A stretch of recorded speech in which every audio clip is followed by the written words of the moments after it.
मैं राजीव यादव आज स्टार्ट कराने जा रहा हूं आपकी 10th क्लास की बायोलॉजी का पहला चैप्टर लाइफ प्रोसेसेस। तो सबसे पहले व्हाट इज लाइफ प्रोसेसेस, क्या होता है लाइफ प्रोसेसेस? ऐसी एक्टिविटीज जो एक ऑर्गेनिज्म परफॉर्म करता है अपनी डे टू डे लाइफ में अपने आप को सर्वाइव करने के लिए इस एनवायरनमेंट में, और जो इसके लिए ज़रूरी होती हैं वो होती हैं लाइफ प्रोसेसेस। अच्छा, इसे हम डेफिनेशन के थ्रू भी समझ लेते हैं। All the activities that an organism perform to survive in the environment और essential for the organism is called life processes. ऐसी एक्टिविटीज जो एक ऑर्गेनिज्म के लिए बहुत ही ज़रूरी हैं वो लाइफ प्रोसेसेस। इसके एग्जाम्पल भी हैं जैसे न्यूट्रिशन, रेस्पिरेशन, ट्रांसपोर्टेशन, एक्सक्रीजन, और इन्हीं चारों के बारे में हमें पढ़ना भी है। हमें इन चारों के बारे में अपनी 10th क्लास में पढ़ना भी है। तो सबसे पहले लाइफ प्रोसेस को 4 पार्ट्स में देखना है हमें। कैसे? न्यूट्रिशन, रेस्पिरेशन, ट्रांसपोर्टेशन, एक्सक्रीशन, ऐसे ही चलते चले जाएंगे, है ना, और अपना पूरा चैप्टर खत्म कर लेंगे और इसी तरह से पूरा कोर्स भी खत्म करेंगे अपनी बायोलॉजी का। ओके, आगे बढ़ते हैं। न्यूट्रिशन होता क्या है? सबसे पहली बात तो यही, आज न्यूट्रिशन के बारे में पढ़ना है। और न्यूट्रिशन होता क्या है ना? Intaking and utilising of food.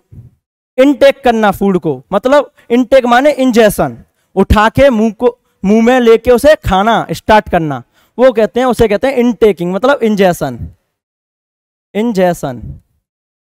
और यूटिलाइज माने उसे किसी भी एक्टिविटीज में, कैसी भी एक्टिविटी उसमें यूज करना, इस्तेमाल करना अपने लिए, वो कहलाता है न्यूट्रिशन। याद रखोगे, intaking and utilising of food is called nutrition. बहुत ही आसान है ना?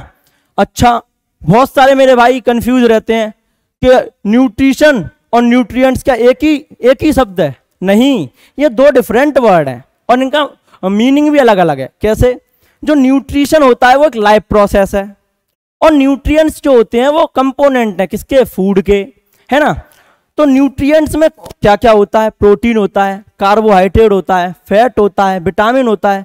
पर न्यूट्रिशन क्या है? एक लाइफ प्रोसेस है जिसके थ्रू हमें न्यूट्रिएंट्स प्रोवाइड होते हैं हमारी बॉडी को। अंडरस्टैंड है?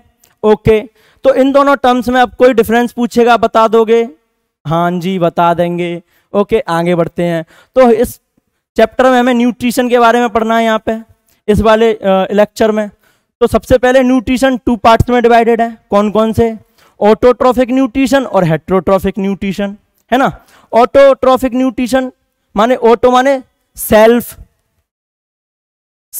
ऐसे ऑर्गेनिज्म जो खुद अपना खाना ड्राइव कर लेते हो, खुद अपना खाना बना लेते हो किसी प्रोसेस के थ्रू। जैसे फोटोसिंथेसिस के थ्रू प्लांट अपना खाना बना लेता है, तो वो किस में आएगा? ऑटोट्रॉफिक न्यूट्रिशन में, है ना, प्लांट आ जाते हैं। और केमिकल्स के थ्रू, कुछ केमिकल्स के थ्रू बनाते हैं, वो कीमोसिंथेसिस करते हैं, वो भी ऑटोट्रॉफिक न्यूट्रिशन में आते हैं, जो केमिकल्स के थ्रू बनाते हैं, केमिकल्स के थ्रू बना लेते हैं खाना, है ना। अंडरस्टैंड है? अच्छा जी। हेट्रोट्रॉफिक न्यूट्रिशन कौन करते हैं? कौन से ऑर्गेनिज्म करते हैं? हेट्रोट्रॉफिक न्यूट्रिशन वो ऑर्गेनिज्म करेंगे जो दूसरे के ऊपर निर्भर रहेंगे, दूसरे ऑर्गेनिज्म के ऊपर निर्भर रहेंगे। ओके जी, है ना। इनमें कौन कौन आते हैं? एनिमल्स आते हैं, ह्यूमंस आते हैं, हेट्रोट्रॉफिक न्यूट्रिशन करते हैं, दूसरे ऑर्गेनिज्म में डिपेंड रहते हैं।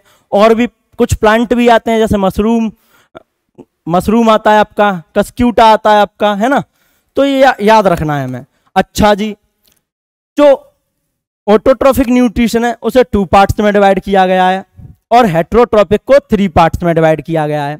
ऑटोट्रॉफिक न्यूट्रिशन कौन कौन से पार्ट्स हैं उसके? मैंने पहले ही बताया, फोटोऑटोट्रॉफ्स।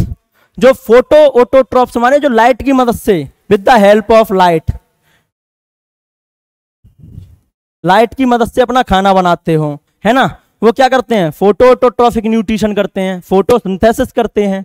और chemoautotroph with the help of chemical की मदद से अपना खाना बनाते हो, वो कीमोसिंथेसिस करते हैं, कीमोऑटोट्रॉफ्स कहलाते हैं। अच्छा, इसके एग्जाम्पल भी हैं। फोटोट्रॉफ्स के मैंने बता दिए, प्लांट हैं। कीमोऑटोट्रॉफ्स के जैसे green sulphur bacteria, purple sulphur bacteria, जो गर्म पानी के झरनों में पाए जाते हैं। अच्छा जी, जो हेट्रोट्रॉफिक न्यूट्रिशन है उसे 3 पार्ट्स में डिवाइड किया गया है, सेप्रोफाइटिक, पैरासाइटिक और होलोजोइक, है ना। सेप्रोफाइटिक कौन होते हैं? जो डेड और डिके, सड़ी गली मरी हुई चीजें खा जाते हैं। और पैरासाइटिक, पैरासाइटिक वो ऑर्गेनिज्म होते हैं जो दूसरों के ऊपर डिपेंड होके, दूसरे ऑर्गेनिज्म के ऊपर डिपेंड होके अपना खाना ड्राइव कर ले जाएं और जीते जाएं, है ना।